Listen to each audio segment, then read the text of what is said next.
Imagine standing before a mirror, but instead of reflecting your physical appearance, it reveals the deepest corners of your psyche, the fears you suppress, the desires you deny, and the emotions you hide even from yourself.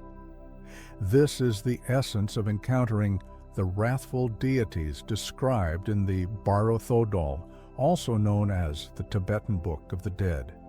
These deities are not external beings, but projections of our inner world, raw and unfiltered. In this journey, we explore the mystical concept of wrathful deities and how they represent the shadow self. Carl Jung, a pioneer of analytical psychology, referred to the shadow as the parts of ourselves that we repress, ignore, or reject. In Tibetan Buddhism, these aspects take the form of terrifying, wrathful deities encountered in the afterlife's Chonyid Bardo. But here's the profound truth. They are not here to harm us. Instead, they offer an unparalleled opportunity for self-discovery and liberation. Why do these deities appear wrathful? Because they embody the raw, untamed energies of our mind, our anger, envy, greed, and fear. These emotions, when misunderstood, become monstrous and frightening, but when recognized and integrated, they transform into sources of wisdom and strength. Let us imagine these emotions as stormy seas. When ignored, they rage and threaten to drown us.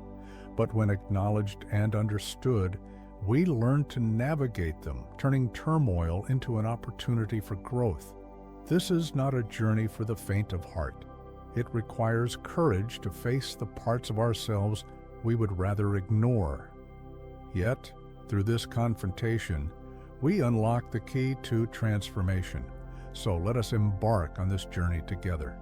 Let us confront the shadow self, learn from it, and transform it into a source of light. This is not just a journey of understanding, but of healing and liberation. By walking through the storm, we find the calm within. The wrathful deities of the Bardo Thodol are some of the most striking and misunderstood symbols in Tibetan Buddhism. Their fearsome appearances, gnashing teeth, fiery eyes, and weapons in hand may seem like entities of torment. However, their true purpose is far more profound.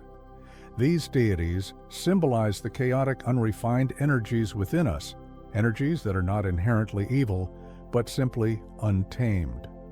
In the Chonyid Bardo, the soul encounters both peaceful and wrathful deities.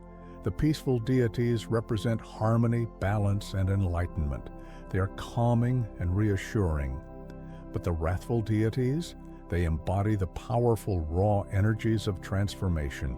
They confront the soul with everything it has avoided in life, the unresolved conflicts, the hidden fears, and the suppressed desires. Consider the symbolism of fire. While it can burn and destroy, it also purifies and transforms. The wrathful deities are like fire, intense and consuming, but ultimately a source of renewal. Their fierce appearances are meant to shock us out of complacency, to force us to confront the illusions and attachments that bind us. Take, for example, the deity Mahakala, a protector in Tibetan Buddhism. His terrifying visage, adorned with skulls and flames, represents the destruction of ignorance and ego. But Mahakala's purpose is not to harm, it is to clear the path for enlightenment. Each element of his appearance carries symbolic meaning. The skulls signify the impermanence of life, while the flames represent the burning away of delusion.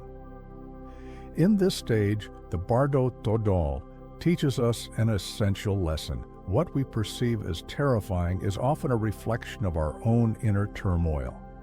The wrathful deities do not exist to punish or torment. They exist to wake us up. They force us to confront the truths we have buried deep within ourselves, to face the shadow self that we have long ignored. This confrontation is not easy. It may feel like standing in the eye of a storm, with chaos swirling all around. But within this chaos lies the potential for profound growth.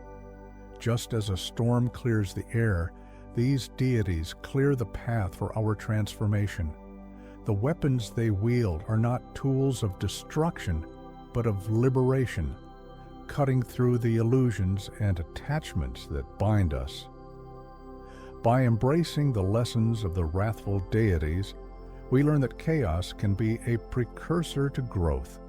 Just as a caterpillar must dissolve into chaos before transforming into a butterfly, we too must face our inner storms to emerge stronger and wiser. The shadow self, as Carl Jung described, is a part of our psyche that contains everything we refuse to acknowledge about ourselves. It is the side we hide from the world, the part we may even deny exists. Yet the shadow holds immense power. When ignored, it can manifest in destructive ways, but when confronted and integrated, it becomes a wellspring of wisdom and strength. In Tibetan Buddhism, the Wrathful Deities are a vivid representation of this shadow self.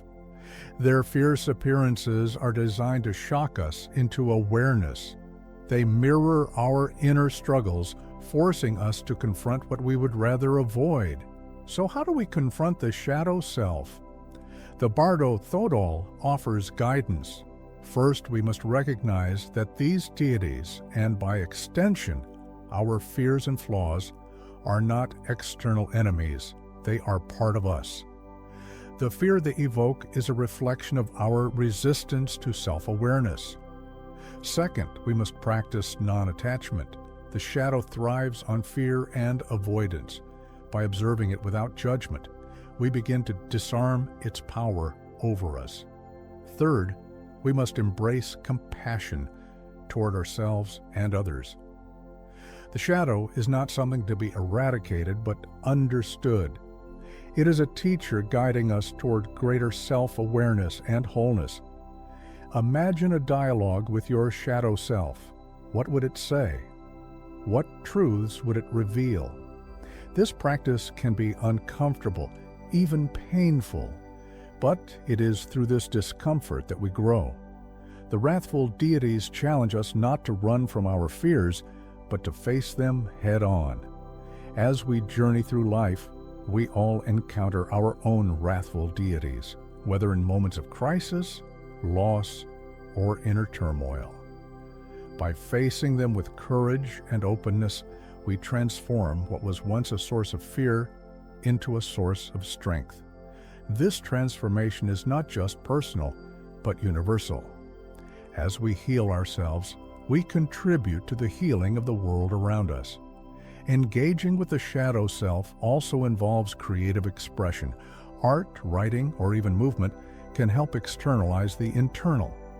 By giving form to our shadow, we can observe it, interact with it, and ultimately integrate it. This process is like alchemy, transforming base emotions into golden wisdom. In embracing the shadow self, we realize a profound truth. Light and darkness are not opposites, but two sides of the same coin. Together they create wholeness. By integrating our shadow, we become more authentic, compassionate, and resilient. It is through this inner work that we find true liberation.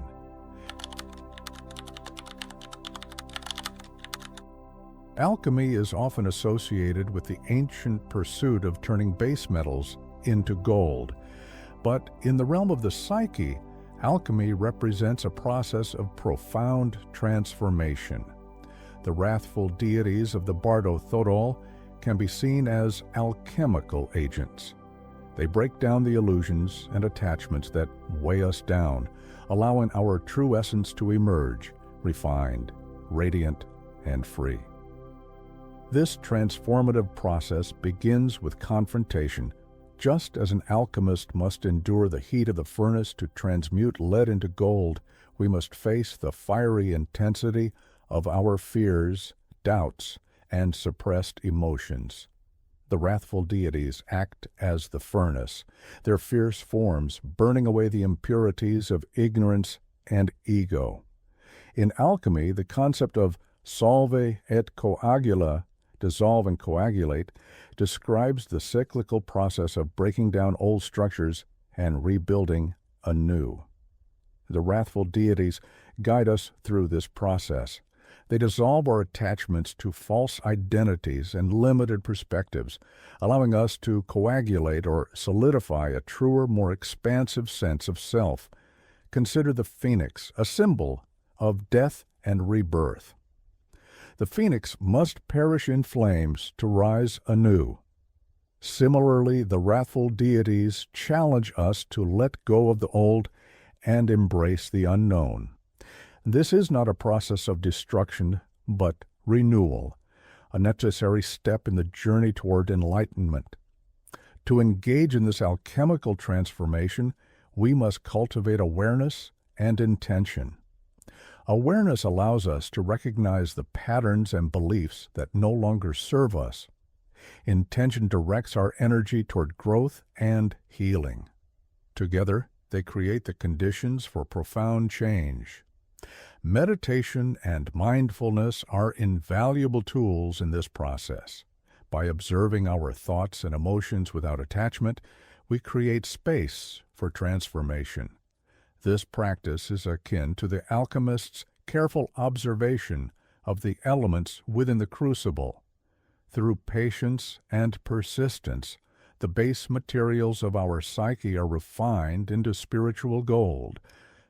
Art and creativity also play a vital role in this alchemy.